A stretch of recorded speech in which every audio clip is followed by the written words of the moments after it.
Shri Venkateswara gold తాకట్టులో ఉన్న మీ బంగారాన్ని విడిపించి కొనబడును.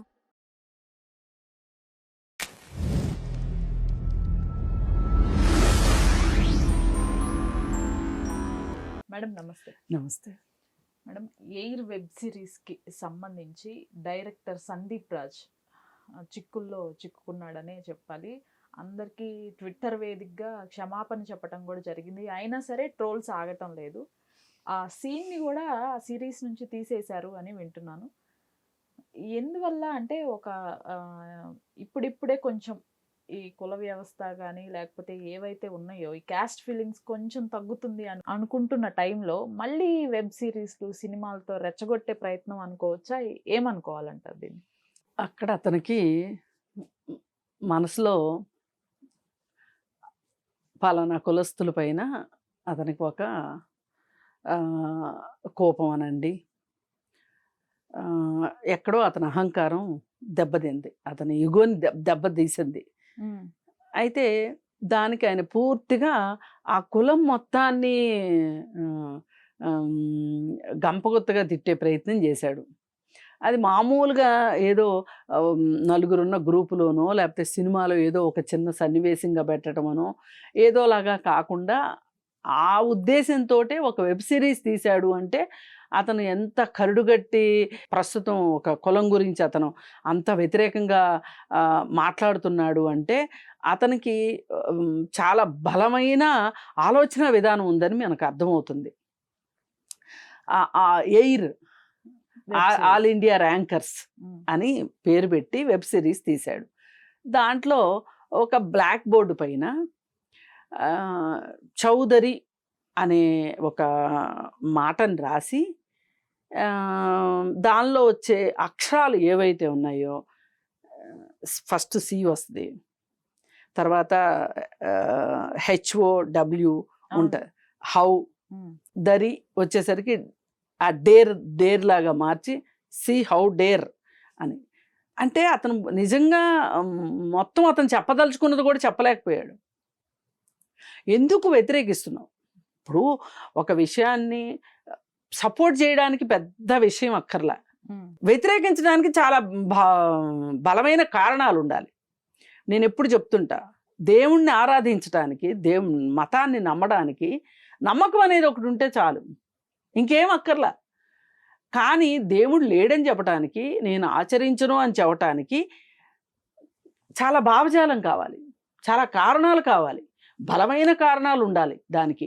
అంటే బలమైన కారణాలంటే ఇన్ ద మీన్స్ నువ్వు దేవుడు ఎందుకు లేడో చెప్పగలగాలి.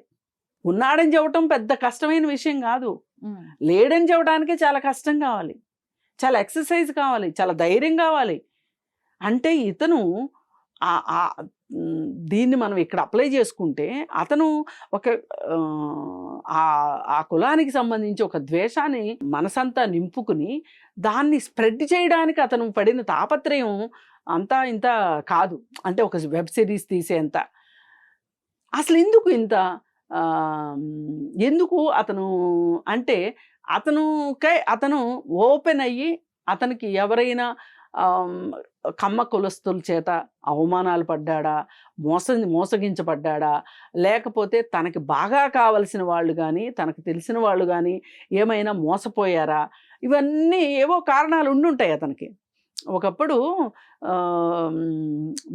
సినిమాలో ముకుంద కాదు, శ్రీకాంత్ అడ్డాల ఒక సినిమా చేశారు, సీతమ్మ వాకిట్లో సిరిమల్ల చెట్టు. ఆ సినిమాలో పదే బెజవాడోళ్ళు అని మాట ఉంటుంది. నిజంగా బెజవాడోళ్ళకి చాలా కోపం వచ్చింది, నాకు కూడా కోపం వచ్చింది. ఏంటి బెజవాడోళ్ళు అంటాడు, మేమేమో అంటే బెజవాడ అంటే మేము కాలర్ ఎగరేస్తాము, అట్లాంటిది మా బెజవాడిని పట్టుకుని బెజవాడోళ్ళు అంటే వాళ్ళు ఏదో ఆడంబరాలకి ఇదవుతారని. ఆ సినిమా మొత్తంలో చూపించింది ఏంటి, ఆ బెజవాడోళ్ళకి ప్రతినిధులుగా ఉన్న కుటుంబం వాళ్ళు బాగా బిజినెస్లు చేయాలి, బాగా డబ్బు సంపాదించాలి, డబ్బు సంపాదించిన వాడికి విలువ ఉంటుంది, ఇట్లా రకరకాలుగా రావు రమేష్ చేత ఆ క్యారెక్టర్ గురించి చెప్పిస్తాడు. చెప్పించి ఇప్పుడు ఈ బెజవాడోళ్ళు అనే దానికి అతనిని ఒక రిప్రజెంటేటివ్గా చూపించి మరి సహజంగా హీరో వైపే ఉంటారు కదా ఎవరైనా. అట్లా బెజవాడని కొంచెం కించపరిచేటట్లు చూపించాడు, ఆశపోతుల కింద చూపించాడు, మోసగాళ్ళుగా చూపించాడు, వ్యాపార లక్షణంగా చూపించాడు అనేది కొంచెం కోపం వచ్చిన మాట వాస్తవం. అట్లాగే ఇతను కూడా ఈ కమ్మ కాపు అనే ఒక వివాదాన్ని ఇప్పుడు మాట్లాడుకునేటట్లుగా అతను చేశాడు. ఇప్పుడు ఏం మాట్లాడుతున్నారు, ఇప్పుడు కమ్మ అబ్బాయిలకి అమ్మాయిలు దొరకట్లేదు కాబట్టి కాస్త కట్నాలు ఇచ్చుకోలేని కాపు అమ్మాయిల్ని పెళ్ళిళ్ళు చేసుకుంటున్నారు అని చెప్పి ఇస్తున్నారు. ఈ మధ్య కాలంలో ఒక సినిమా టైటిల్ కూడా వచ్చింది, చౌదరి గారి అబ్బాయి నాయుడు గారి అమ్మాయి అని వచ్చింది. ఇప్పుడు ఈ మాటకి ఇది సరిపోతుంది. అసలు ఇదంతా ఏంటి, గోలంతా ఏంటి అంటే కమ్మ కులంలో ఆడపిల్లల్ని బాగా చదివిస్తారు. ఈ చదివించినప్పుడు వాళ్ళ కులంలో ఉన్న అబ్బాయిల్ని చేసుకోవాలి, తప్పదు. కానీ ఎవరిని చేసుకుంటారు అమ్మాయిలు చేసుకుంటే, వాళ్ళ కులంలోనే బాగా చదువుకుని విదేశాల్లో స్థిరపడో లేకపోతే స్వదేశంలో స్థిరపడో వ్యాపారాలు చేసుకున్న అబ్బాయిల్ని పెళ్ళిళ్ళు చేసుకుంటున్నారు. అసలు అమ్మాయిలే తక్కువ. ఆ ఉన్న అమ్మాయిలు చాలా కాంపిటేటివ్గా ఫీల్ అయ్యి వాళ్ళ ఎంపిక బాగా స్థిరపడిన వాళ్ళ వైపే ఉంటుంది. మరి ఇప్పుడు బాగా స్థిరపడని వ్యవసాయం చేసుకునే కమ్మ కులస్తుల అబ్బాయిలకి పెళ్ళిళ్ళు కావట్లా. ప్రతి ఊర్లోనూ 20-30 మంది అబ్బాయిలు పెళ్ళిళ్ళు కాకుండా ఉంటున్నారు. ఓ మాదిరిగా సెటిల్ అయితే కూడా వాళ్ళకి పిల్లల్ని ఇచ్చే దిక్కు ఉండట్లేదు. అందుకని ఏం చేస్తున్నారంటే అంటే కొంచెం ఎక్కువ పరువుకు ప్రాధాన్యత ఇచ్చేవాళ్ళు శ్రీకాకుళం సైడో ఎటు సైడో వెళ్ళి అమ్మాయిలను తీసుకొచ్చుకొని పెళ్లి చేసుకుంటున్నారు ఒకటి. రెండోది ఏం చేస్తున్నారంటే అటువైపు నుంచి వచ్చి ఇక్కడ వాళ్ళ గ్రామాల చుట్టుపక్కల సెటిల్ అయిన వాళ్ళ పిల్లల్ని చూసి చేసుకుంటున్నారు. మరి పెళ్ళి అయితే కావాలి కదా. పైగా అసలు వ్యవసాయ చేసే అబ్బాయిలకి పిల్లల్ని ఇవ్వటానికి ఎవరు ముందుకు రావట్లే. అలాంటప్పుడు ఎవరు ఇస్తారు? 2-3 ఆడపిల్లలు ఉండి పెళ్ళిళ్ళు చేయలేని వాళ్ళే ఎదురు కట్నం ఇచ్చి మరీ పెళ్ళిళ్ళు ఎదురు 5 కాసులు 6 కాసులు బంగారం పెట్టి మరీ పెళ్ళిళ్ళు చేసుకుంటున్నారు. ఇది జరుగుతుంది. ఇదైతే వాస్తవమే. అయినంత మాత్రాన వీటన్నిటిని గోరంతలు కొండంతలు చేసి నువ్వు కమ్మ కులస్తుల పైన ఒక విషం చిమ్మటం అనేది మటుకు వాళ్ళే డామినేటింగ్ ఫోర్స్గా ఉంటారు. వాళ్ళు భయపెట్టాలని చూస్తారు, వాళ్ళు అందరి మీద ఆధిపత్యం చెలాయించాలని చూస్తారు.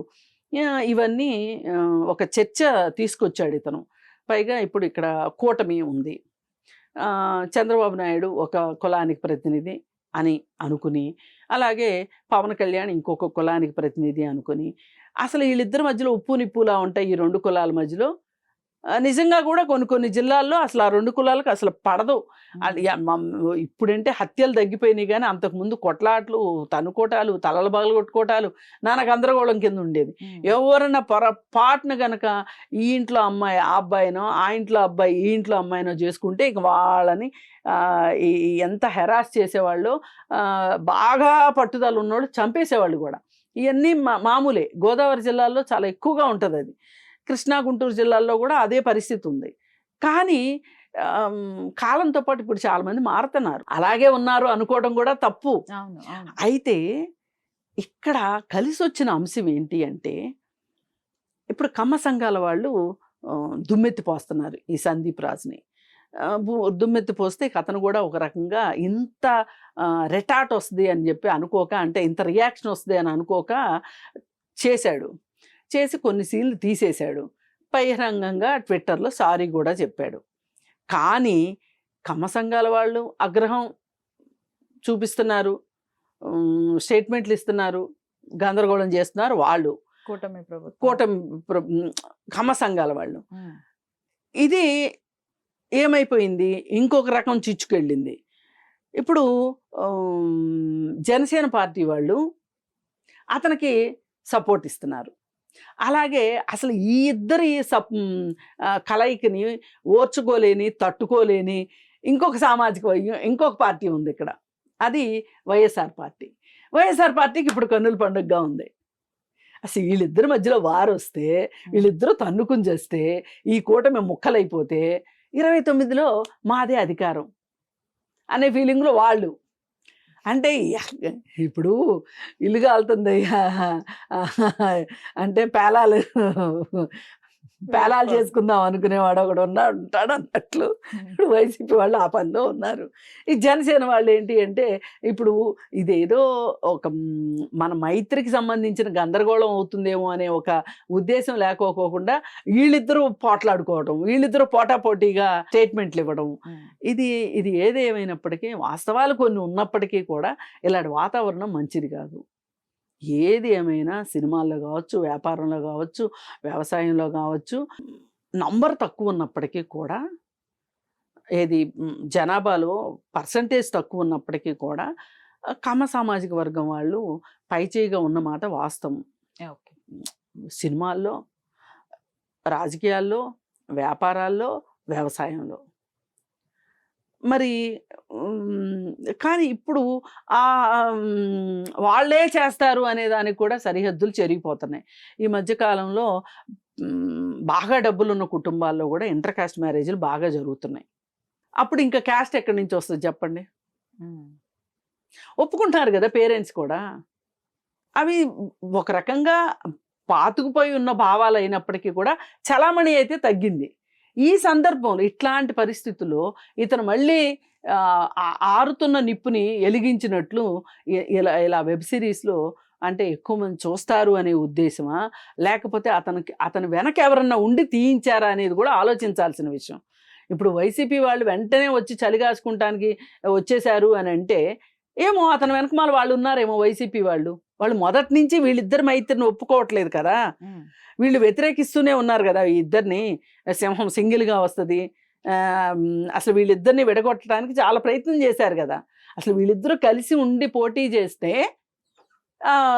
మేము ఓడిపోతాము అనే ఒక భయం ఉండి వీళ్ళిద్దరిని విడగొట్టడానికి వాళ్ళ సాయశక్తుల ఇప్పుడు ఇది ఒక సామాజికమైన విషయం కాస్త రాజకీయ విషయంగా మారింది ఇప్పుడు చూడండి. రైట్. కానీ ప్రజల మట్టుకు దీనిలో పాలు పంచుకోకూడదు అనేది నా ఉద్దేశం. Right madam, thank you.